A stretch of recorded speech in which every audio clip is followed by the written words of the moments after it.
On today's Trading Ratings episode, Dan and I will be discussing movies directed by Kevin Smith.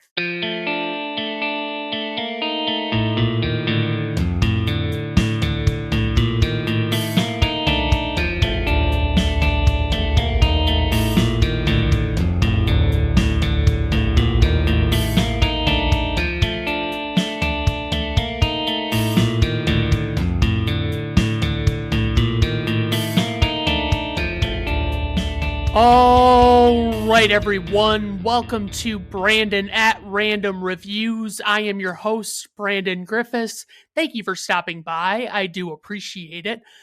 Now, today on the show, we've got something a little different. For those who are not familiar with this special Trading Ratings format, you're in luck because we're doing something a little different today for this episode. So this is the premise. Dan and I have selected director Kevin Smith as a subject, but for a little change of pace, Dan was the sole chooser of all 6 movies that we'll be talking about since he's a bigger fan of Kevin Smith than I am. We'll discuss these select 6 movies in order of release, starting with the earliest.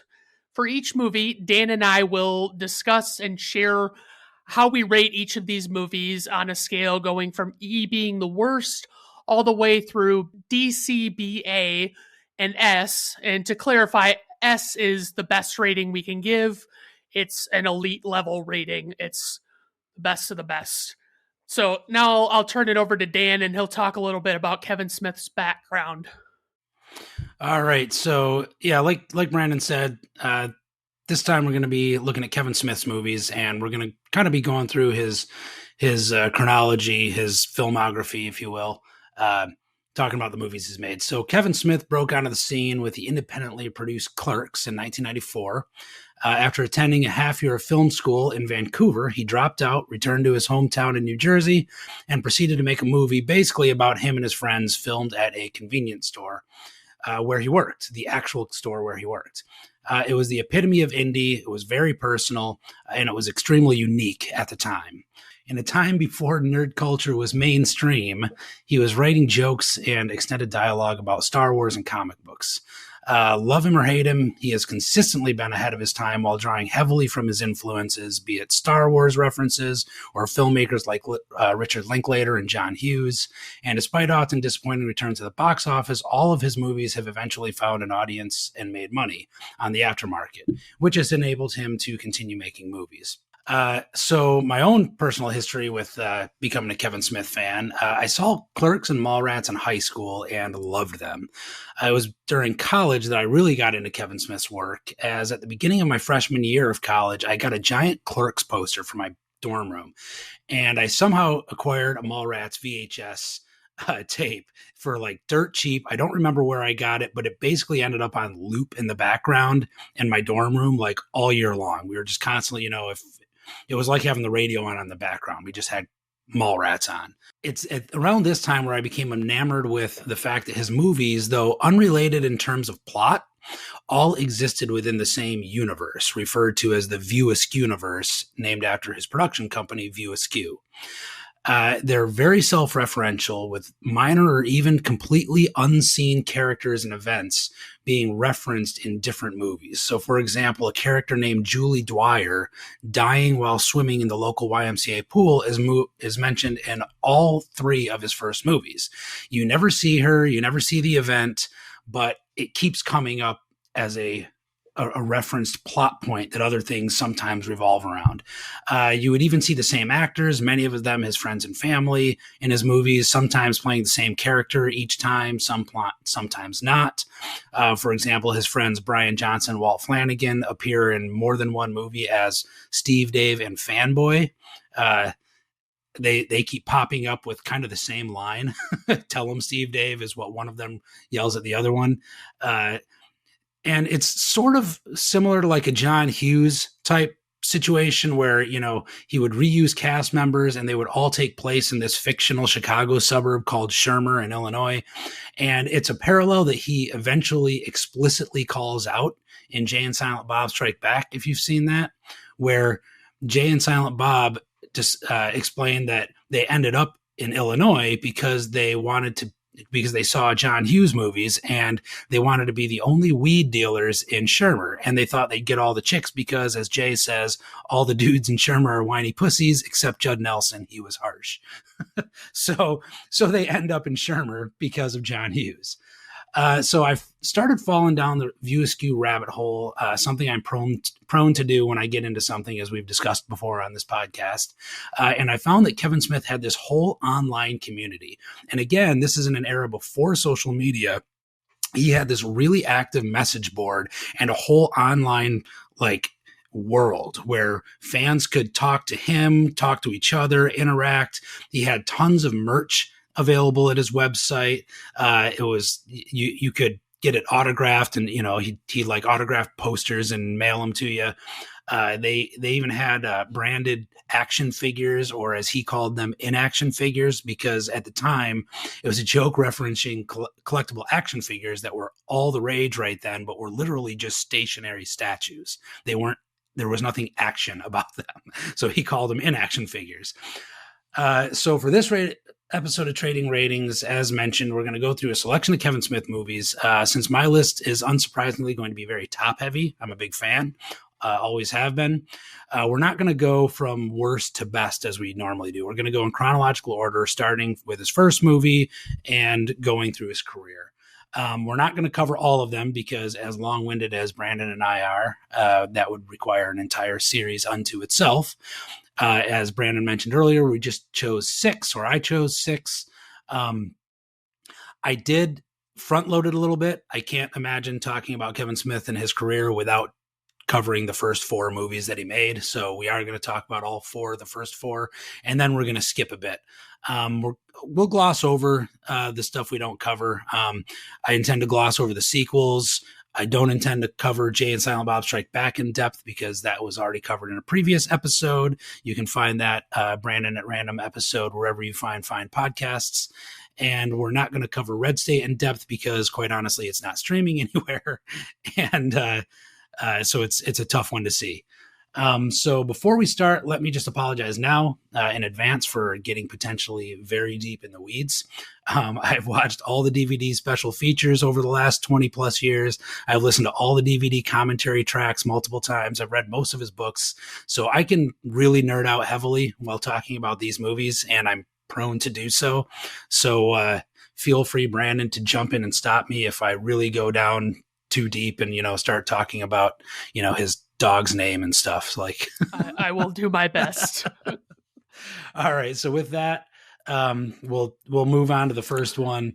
So the first one, Clerks, 1994. This was the first movie that broke him out onto the scene. It was a small independent film, like I said, that he financed himself, shot at the convenience store where he worked. For very, very small amount of money. And my synopsis of this movie is a day in the life of a convenience store clerk who has come in on his day off to put up with shenanigans of customers, his friend that works at the video store next door, and girlfriends past and present. Hilarity ensues. You always punctuate your synopses with something ensues. Anyway. Yeah, yes. And I intend to do that 5 more times. Yes. So spoiler alert. I mean, to give an idea of there's low budget and then there's low budget Clerks from 1994. I mean, as far as I know, Kevin Smith was maxing out credit cards. They shot it in black and white because it was cheaper. It was just the very lowest amount of money that, or the most that Kevin Smith could afford, which was presumably not very much at the time. So I mean, that just kind of explains a little bit about why it is like it is. Yeah. To put it in perspective, he made it for $27,000, and he had to max out all his credit cards to do so. And at the time, he was freaking out that he had just mounted a lifetime of credit card debt right. that he was never going to bear, dig his way out of. And $27,000 in the movie world is that's the craft services food table, right? Right. Oh yeah. Yeah. It's crazy. But yeah, go ahead. You mentioned the black and white shooting to save money because it was cheaper. It was not only the cheaper camera, but he couldn't afford professional lighting, and shooting it in a convenience store at night to get around like the fluorescent lights and stuff, like it would, I guess it would have had this green tint. So they were like, well, let's just shoot it in black and white. Then we don't have to worry about lighting either. It'll just kind of take care of itself. And then there's even little things that they do in the movie that work their way in the script. So like you remember at the beginning of the movie, he comes in and gum has been jammed in the lock of the shutter, so he can't get the shutter open. That was a plot device that he added into the script based on the fact that he had to do all the film work in the store after hours. So it was the middle of the night. And right behind the register were the windows for outside. So in order to get around the fact that it would be like nighttime at noon, or in the unlikely event he did shoot during the day and you've got this huge backlight coming in, he just said, well, what if we just, for some reason, he can't get the shutters open. And so therefore they're constantly shut behind him. That was a plot device. Yeah. So, little things like that, right? Yeah, it's pretty wild, honestly, like the lengths he had to go to even make it like somewhat presentable as a movie, But, so I mean the movie starts off, and I mean that's, like Dan said in his synopsis, it's this convenience store clerk, Dante. He's sleeping and he gets a call from, I guess, his boss, and essentially it's like the boss is telling him he has to come in even though it's his day off, and he's like gonna make him work that day. And it's like he is so pissed, it's like he had shit he was gonna do. He just, he had all this stuff planned out. He had this hockey game, all this stuff, and it's like his boss just like will not let him get out of it. So I mean, essentially that like sets the tone. It's like you're about to watch what starts off as a very bad day for Dante, and it so much stuff happened. I mean, just so many things that, it's like he's used to dealing with that he hates, is like all of a sudden it's on top of the fact that he's already not supposed to be there today. And it infuriates him. And it's just, I mean, it's if you've ever worked customer service, retail, or even food service, it's very relatable. I mean, yeah, anybody who's ever spent time behind a counter or a register can relate to some of the things he has to deal with and the customers and stuff. And even, building on the idea that, this character, he has to come in and deal with all this, same shit, different day, whatever. It's drawn directly from his life. I mean, like I said before, it's literally filmed at the convenience store where he worked at the time. And it's based on him and his friend, Brian Johnson, in real life is the Randall character. He's the Dante character.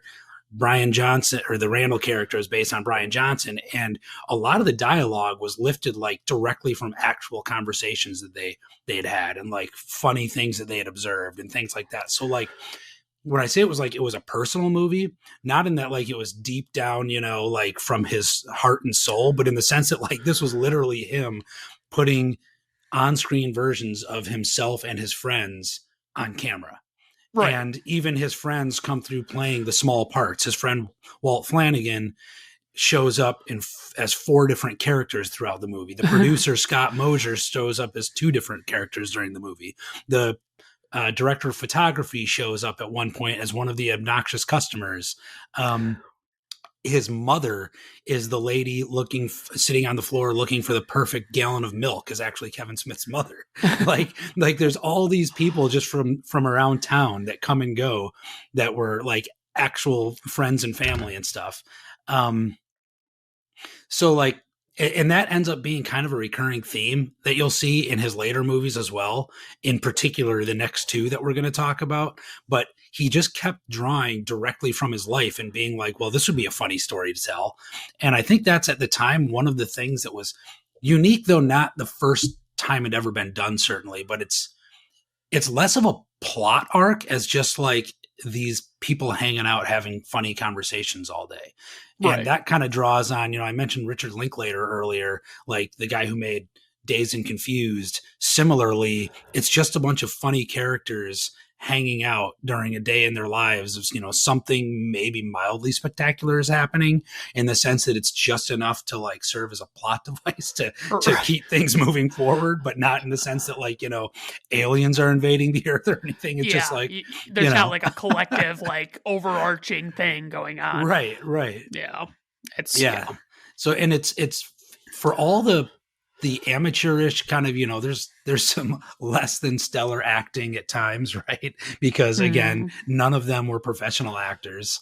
Right. It was his first attempt at even directing, but there's like, again, another thing that, recurs in his movie. There's just like this killer dialogue, right? Like hilarious lines delivered in ways and using language that I don't think a lot of people were using at the time, references to, like I said earlier, they're having these like extended dialogue about Star Wars and the contractors that would have been building the Death Star, and like, this was a time, it's hard, or it's easy to lose sight now, all these years later. But at the time, this was before the Star Wars prequels had come out. This was before people were like talking about this stuff on camera. This was at a time where, it was before nerd culture was the mainstream. And it was just that. It was very kind of fringy things he was talking about that him and his friends always talked about. But like, he was kind of proving right off the bat that like, there's an audience for this kind of stuff, Right. Yeah. And I mean, it does. And that's like a continuing theme in his movies, like, at least, especially the ones with Jay and Silent Bob, like just talking Star Wars. It's like a given, it's just, I just remember specifically like Jay and Silent Bob Strike Back. Jay says that Dante and Randall got married dressed as stormtroopers and, all that stuff. So it's clearly like an important thing to Kevin Smith. Like, he loves his Star Wars. Yes. And it's stuck through, I think just about every movie ends up with a Star Wars reference at some point, other than maybe Mallrats, because it's all, comic books, which we'll get to, but yeah. I mean, so like, let's talk about like, cause since we talked about Kevin Smith's mom with the milk, like, let's just talk about some of these customers that come into the store. I mean, they're such like real characters to me. Like, it's just like, yeah, there are people like that out there that like want to make the perfect dozen eggs or whatever, like they just, people have to have everything a certain way. And it's like, they're shopping at a convenience store, they're not even grocery shopping. They're at this convenience store that clearly isn't the best place to look. And it's like, of course, early on, you get the Chuli's gum salesman that is parading around as this anti-smoking advocate that is really just trying to get people to buy gum.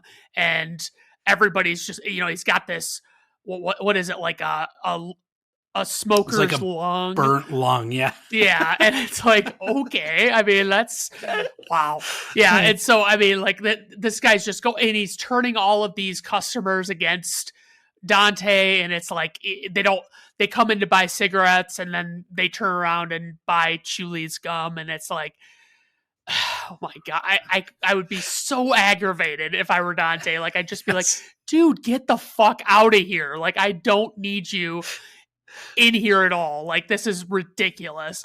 And it's like, I mean, and the best, of course, is after that whole spiel, the guy that initiated the whole thing by trying to buy cigarettes, after everybody leaves, he's just like, hey, can I have a pack of cigarettes? Yeah, it's just like nothing has sunken in at all. It was like real life internet outrage 20 years before internet outrage existed. Like, right. Everybody gets angry about something for 10 minutes and then forgets about it. Yeah. And so ultimately, like, Dante's girlfriend is the one that breaks it up. She comes in, I think, with a fire extinguisher, and she's just like putting it down. And so there's this conversation that is ongoing with Dante and his girlfriend Ronnie, that like basically they're just kind of talking about like their sexual experiences and things like that. And it's like she like I can't remember what his amount of women, like the I think they call it body count on the internet, but it's like however many girls he's fucked, and she's like appalled by it. And then it's revealed that she has sucked 37 dicks in her life. And he's like, are you fucking serious? Like, and he just I can't fucking believe it. And it's like, I mean, my God, like it's just, it's perfect. Like, I mean, and he's in his fury, he declares to one of the customers, my girlfriend sucked 37 dicks. And the guy goes, in a row? It's just brilliant. Oh yes, I love it. I mean, it's just it's so crazy. Like, I mean, I like their relationship, and as the movie goes on, you kind of find out that Dante still has a thing for this girl he used to date.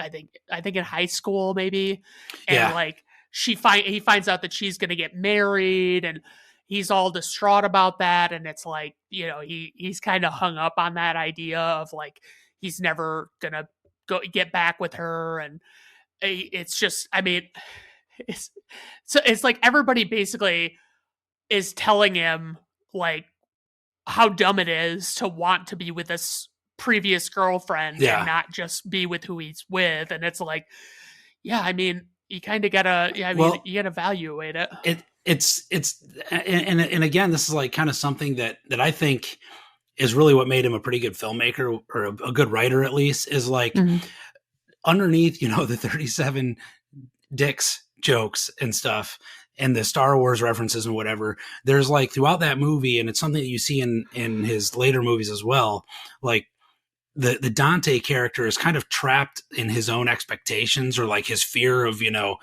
getting out there. And so like he feels like, you know, it's not fair that he has to come into work today. Meanwhile, Randall, the other character, keeps trying to say like, you are the master of your own destiny. If you don't want to be here, don't be here. Like, leave, go do something. Like, he even says at one point, you know, we push buttons. A monkey could do our job. Like, you're not special here. Like, you know, go. And his girlfriend is trying to get him to go to college. And meanwhile, he's hung up on this chick from high school that constantly cheated on him, that was terrible for him, you know, and like the only thing that he like seems to be excited about is like old comfortable things. You know, right? Like the only change that he's willing to make is going back to something that was comfortable rather than like putting himself out there, which would be better for him, and which is what all the other characters around him kind of keep pushing him to do.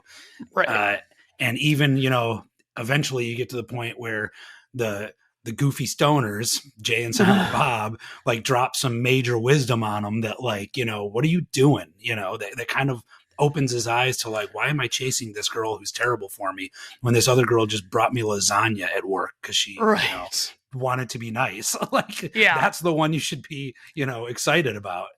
Exactly. Yeah. I mean, well, and I mean, I'll be honest with you. The first time I saw this movie, I had quite the crush on Ronnie. It was just, I don't know why. I don't remember them calling her Ronnie ever. It's Veronica, but do they call her Ronnie?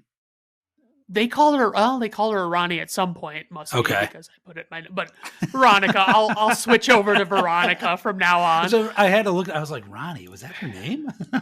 Yeah.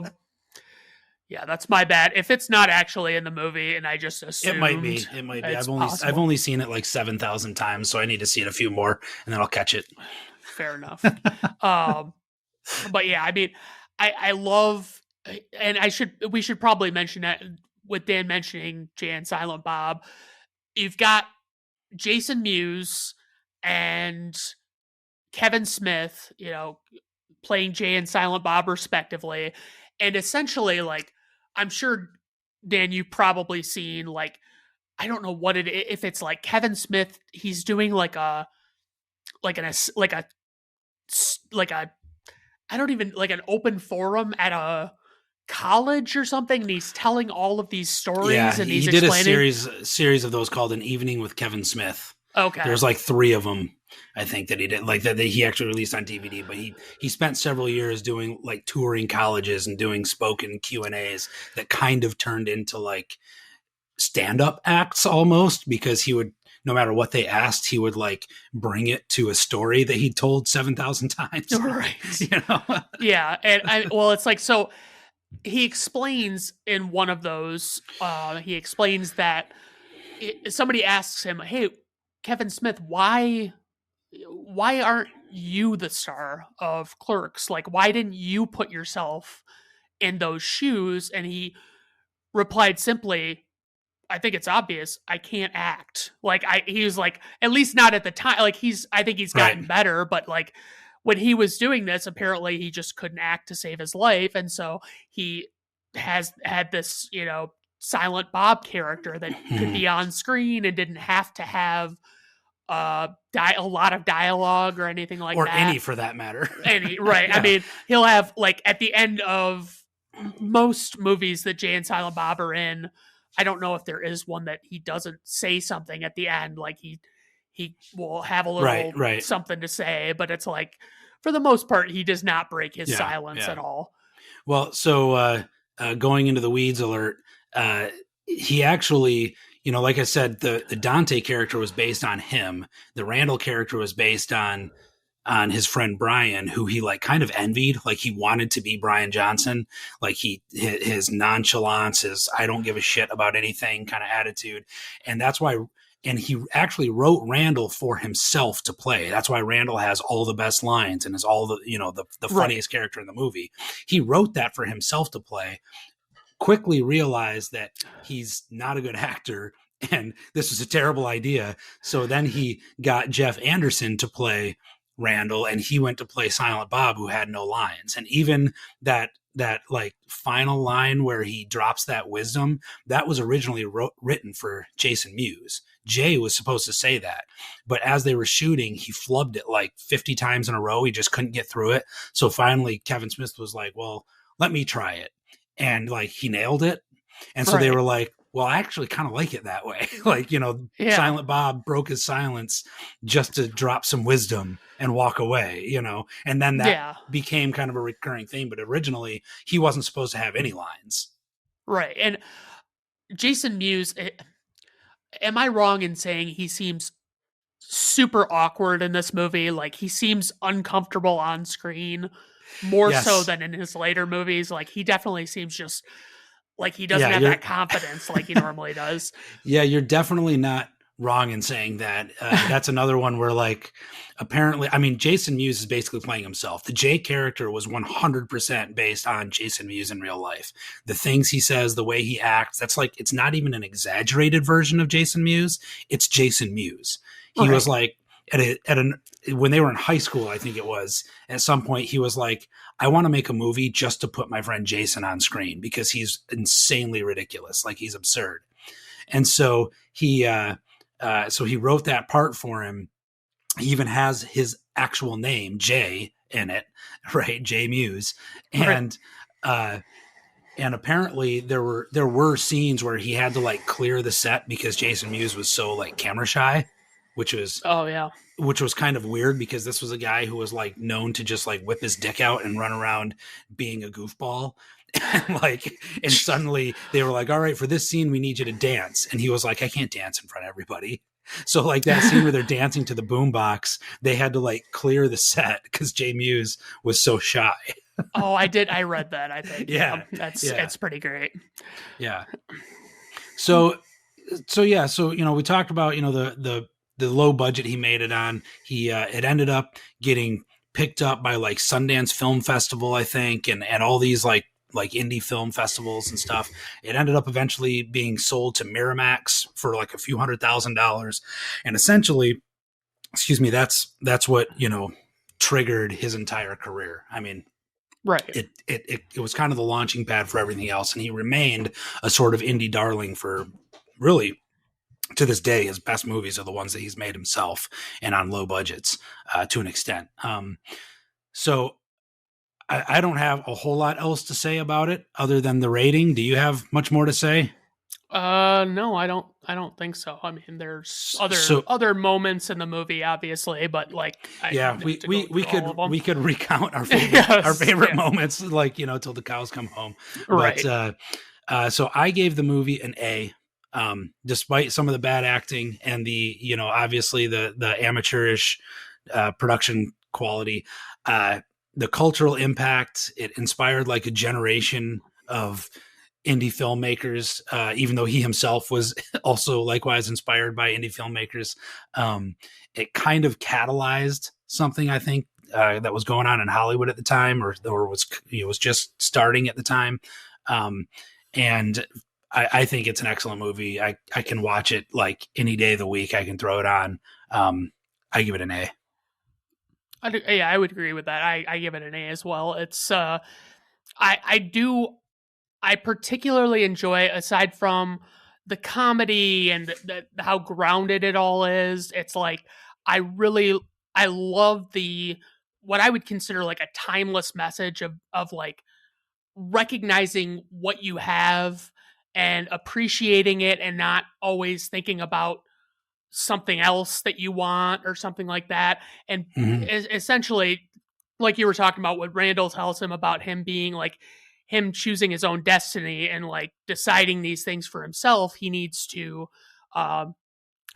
take control and accept responsibility that he might be pissed off, but he's the reason he's pissed off. So, right. I mean, that's what really stands out for me. It like really holds up after all of these years. It's just, I mean, it's almost 30 years of this movie. Wow, that's kind of crazy. Yeah, 1994.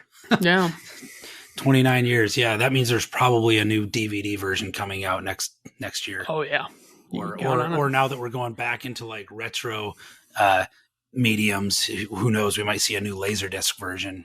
Back in the day, he was obsessed with Laserdisc, so he's actually quoted in one of the commentaries as bashing DVDs because they'll never be able to beat Laserdisc because Laserdisc is so superior. And then in the following movie, he does another commentary where he apologizes for the previous one because he was so wrong. Yeah, who'd have thunk it? Yeah. So I mean, that's all I got for that one. I guess I can lead us into the next movie if you're ready for it. Yeah, go ahead. So,